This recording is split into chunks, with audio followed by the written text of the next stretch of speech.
Thank you, Abraham. It's been amazing. It's amazing. I'm so grateful to sit here.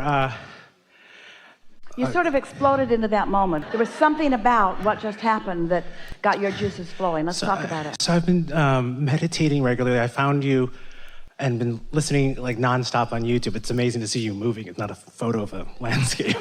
And I'm so thankful because I know that with my gratitude, so much more is coming in. And I put this, better you feel, the better it gets. The better it gets, the better you feel. And I cry, and it's just my body is like receiving. You know what that is? That's opening the valve. That crying is the relief that you're feeling as you're letting go of resistance. And the natural energies are being allowed by you to flow. Yeah. Yeah.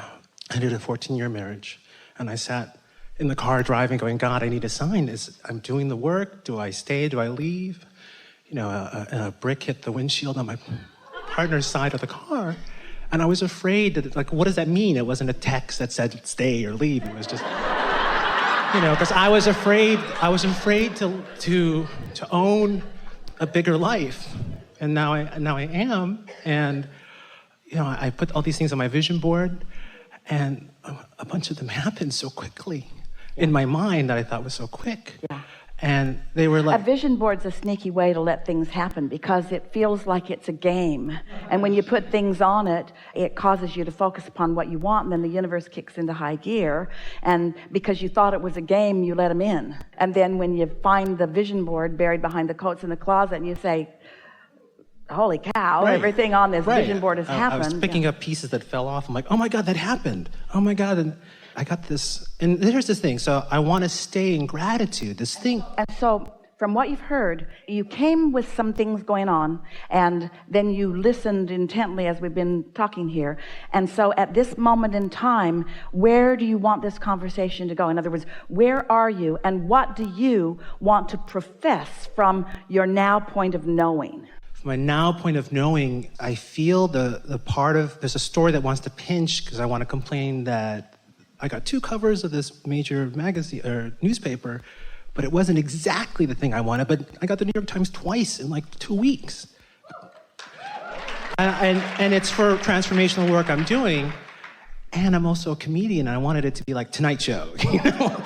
But it's elevating me. And so are you saying to us that you're asking for more gas than you currently believe, and that you believe it based upon what's been happening rather than upon what you're asking for? That's what you're saying. So here's our question for you. Does it seem to you like your story's more about what you're asking for, or your story's more about what you expect to happen? It's a big question we're asking all of you. The reason we ask is because when you explain some of the things that did happen, and then you sort of sheepishly say, but it wasn't quite enough, I wanted more than that. I'm ashamed to want more. And so say that now. That's what we want to hear from you. Well, we didn't mean to upset you. But I see the part of me that's shaming myself. That's like what I grew up with. Like, you should be thankful you have feet. You should be thankful you have water. My parents came from poverty in the Philippines. So I'm like, I should be thankful I have a view. I have 21 tennis courts. I've got all this abundance. And I live a comfortable life. I'm doing things that I love to do. And I want more, but I feel like I should just be happy and shut up. So let's talk about this. We're going to ask you to answer the question as best you can from the viewpoint of your inner being. And we're going to speak as an outside voice, and you're going to speak as someone in your physical form, but speaking from the perspective of your inner being. So connected to that coming through. So you sort of have the sense of what this conversation is about. Did you come into this physical body to maintain the status quo or to create beyond what is? Way beyond. Did you come to regurgitate what other generations had created, or did you come to be a new generation? Yep, new generation. Did you come to rendezvous with the thoughts of your ancestors, or to rendezvous with the thoughts of your current co-creative partners? Yeah, co-creative partners. Did you come into this physical experience understanding that what was already there would incite within you awareness of improvement? Or did you expect your involvement in what is to make you want to hold back from improvement? Did you expect this life experience to cause you to have thoughts of expansion or to have thoughts of holding back? Expansion. Now, you're speaking this from your physical perspective, but it certainly is what your inner being knows. When you came into this physical body, did you feel invincible or timid? In the body, I felt timid, but there's a part of... We're not talking to your body. We're asking you to look at it as best you can. We want you to extrapolate from what you know about your inner being to find these answers. Yeah, infinite. Did you expect when you came into this physical body to feel invincible or to feel timid? Invincible. When you came into this physical body, did you know your worthiness or did you come to prove it? Came to prove it.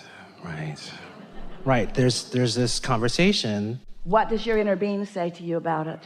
Right. And what does, when you say I came to prove it, what does that feel like in your belly?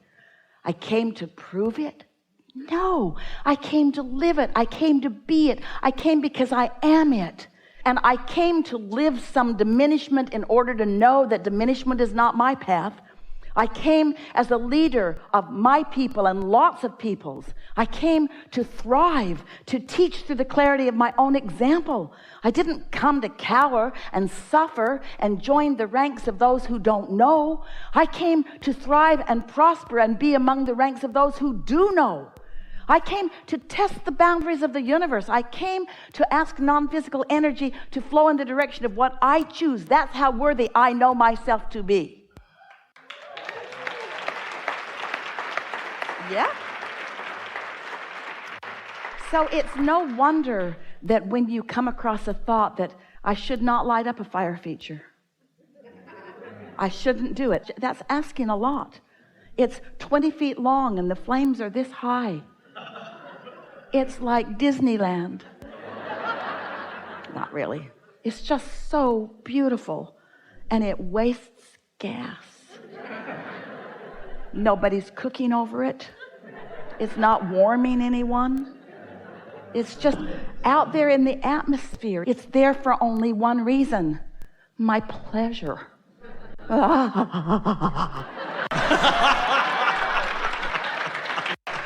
I dare ask the universe to provide for me for my pleasure? Oh, yes. Yes. You are here for satisfaction. That's why all the contrast exists. That's why the new ideas are born. That's why the energy flows. That's how the universe expands.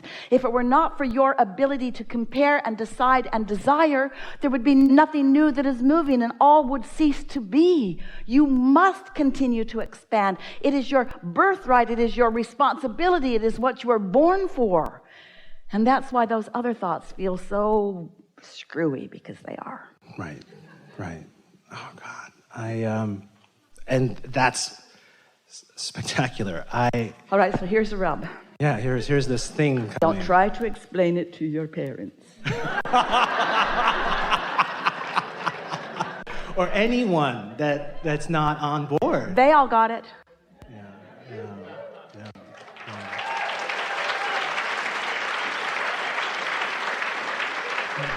So we want you to adapt to your own guidance system and to the feeling of satisfaction. We want you to begin to identify and isolate what the feeling of satisfaction feels like, so that you can tell when you're on the right track and when you're not. Because if there are so many people clamoring to get you to not turn on your fire feature, just don't turn it on. Don't turn it on. But the potential of it is so real, but don't turn it on. It makes your house howl. Don't turn it on. Don't let yourself want that. That's too much to want. Right. Stop wanting so much. Stop wanting it. Good luck with that. You think, if Esther had said, okay, I'll just never turn that on, it's okay. Every day she'd look out there and she'd think, you should be on fire. You just look stupid. You look like a flower bed with no flowers. Maybe I could take the lava rock out and the pipes out and put dirt in and put flowers in it. Not now I've seen fire. It's called a fire feature. It's not called a fireless feature. It's not called a takes too much gas feature. It's not a I settled feature. It's not a I'll settle for less than I desire feature. It's that I will live up to the potential of that which I am. And if this time-space reality has the wherewithal to give me a desire, it has the wherewithal to provide the resources for me to live it fully, and I deserve it.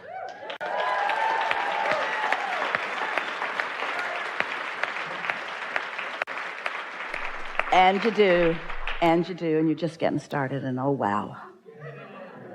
Enough? So this is a thing I think is in my shadow. How, in my new chapter, do I pursue relationships, whether they're casual? Do I create casual? Am I allowed to have casual relationships? Because now I feel like I'm clear. Everything that we just said to you, relationships is the only thing that's outside of that. You're allowed everything you want except with relationships. And with relationships, you must settle for things you don't want. Every relationship you have should suck from now on. And if there's anything that you think you really want, get over it, because you're not going to have it. Now, see how ridiculous that sounds? Yes. Oh my God. Thank you so much. Awesome. Thank you.